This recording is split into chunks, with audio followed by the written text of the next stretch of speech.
হোলি উপলক্ষে আজ আপনাদের সাথে শেয়ার করছি দই বড়ার রেসিপি। দই বড়া খেতে কিন্তু দারুণ লাগে। চলুন তাহলে একবার দেখে নি কি করে বানালাম। 150 গ্রাম বিউলির ডাল ভালো করে ধুয়ে সারা রাত্রি ভিজিয়ে রেখেছিলাম।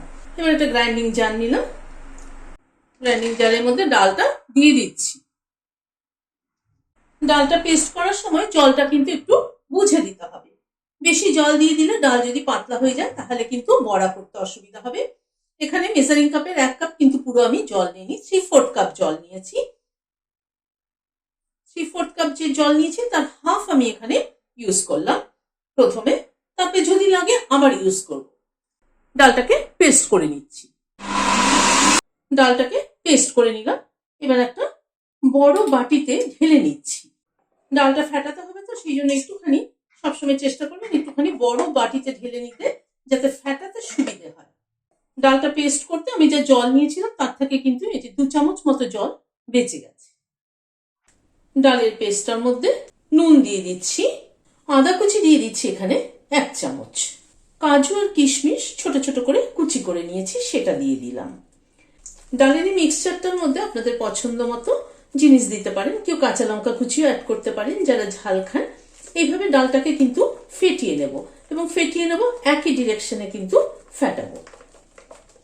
এই কাজু কিশমিশটা আমি এখানে মিশিয়ে দিলাম। কেউ চাইলে কিন্তু স্টাফিং হিসাবে ওটাকে ভরে দিতে পারেন, কিন্তু আমার মনে হলো স্টাফিং হিসেবে করাটা একটু ঝামেলা, সেই জন্য একবারে মিশিয়ে দিলে কি কাজটা একটু সহজ হয়। খেতে কিন্তু একই লাগবে, কারণ বাইটে যখন পড়বে তখন কিন্তু এইভাবে দিলেও পড়বে, স্টাফিং এ দিলেও কিন্তু পড়বে। সেই জন্য আমি এইভাবেই মিশিয়ে দিলাম। ডালটা কিন্তু খুব ভালো করে ফেটিয়ে নিতে হবে। মিনিট 6-7 সময় ধরে ডালটাকে এভাবে একই ডিরেকশনে ফেটিয়ে নিয়েছি।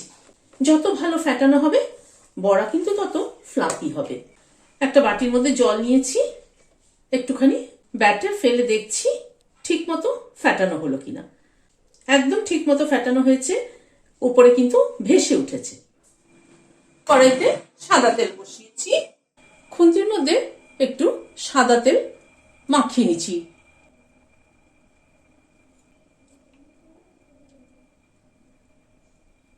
এরপরে খানিকটা ব্যাটার এই খুন্তির মধ্যে দিয়ে দিচ্ছি, বড়ার আকারে শেপ করে দিয়ে দিচ্ছি।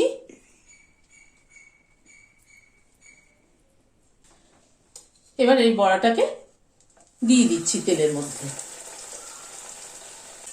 বড়াটার মধ্যে একটু তেল ছড়িয়ে দিচ্ছি। এভাবে খুন্তির মধ্যে তেল লাগিয়ে নিয়ে বড়াটা ছাড়লে পরে বড়াটা সহজে ছাড়া হয়ে যাবে আর কি। উল্টে দিচ্ছি। যেহেতু কড়াইটা ছোট সেই জন্য আমি একটা একটা করে বড়া ভাজছি। ছোট কড়াইয়ে সবসময় আমি চেষ্টা করি কোনো ডিপ ফ্রাই করতে, ছোট কড়াই হলে তেলটাও কম লাগে। গ্যাসের ফ্লেমটাকে মিডিয়ামে রেখে বড়াগুলোকে ধীরে ধীরে ভেজে নিচ্ছি। বড়াটাকে উল্টে পাল্টে ভেজে নিলাম, তুলে নিচ্ছি। ঠিক একইভাবে আবারও খানিকটা ব্যাটার দিয়ে দিলাম। বড়াগুলোকে ভেজে তুলে নিলাম। একটা সসপ্যানে খানিকটা জল বসিয়েছি গরম হওয়ার জন্য। জলটা কিন্তু হালকা গরম হয়ে এসছে। গ্যাসের ফ্লেমটাকে বন্ধ করে দিলাম।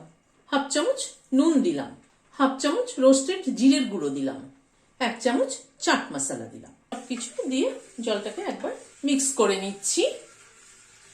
বড়াগুলোকে এবার এই জলের মধ্যে দিয়ে দিচ্ছি। বড়াগুলো কিন্তু একদম ঠান্ডা হওয়ার পরেই কিন্তু জলে দিচ্ছি। এইভাবে মিনিট 10 বড়াগুলো জলে ডুবিয়ে রেখে দিচ্ছি। একটা গ্রিন চাটনি বানিয়ে নিয়েছি, ধনেপাতা, পুদিনা পাতা, কাঁচা লঙ্কা আর একটু লেবুর রস দিয়ে বরফ দিয়ে মিক্সিতে চালিয়ে নিয়েছি। বরফ দিয়ে চালিয়েছি এই কারণে যাতে কালারটা ঠিক থাকে। আর এটা তেঁতুল আর খেজুরের চাটনি। এখানে দই নিয়ে নিচ্ছি, দইয়ের একটা মিক্সচার তৈরি করে নিচ্ছি। সামান্য পরিমাণে একটু নুন দিলাম, বিট নুন দিচ্ছি। দইটাকে ফেটিয়ে নিচ্ছি, অল্প একটু জল দিচ্ছি। দইয়ের কনসিস্টেন্সিটাকে একটু ঠিক করে নেওয়ার জন্য একটু জল ব্যবহার করলাম।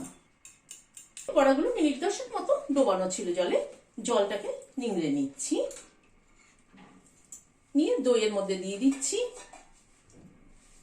এবার বড়াগুলোকে দইয়ের মধ্যে ডুবিয়ে দিচ্ছি।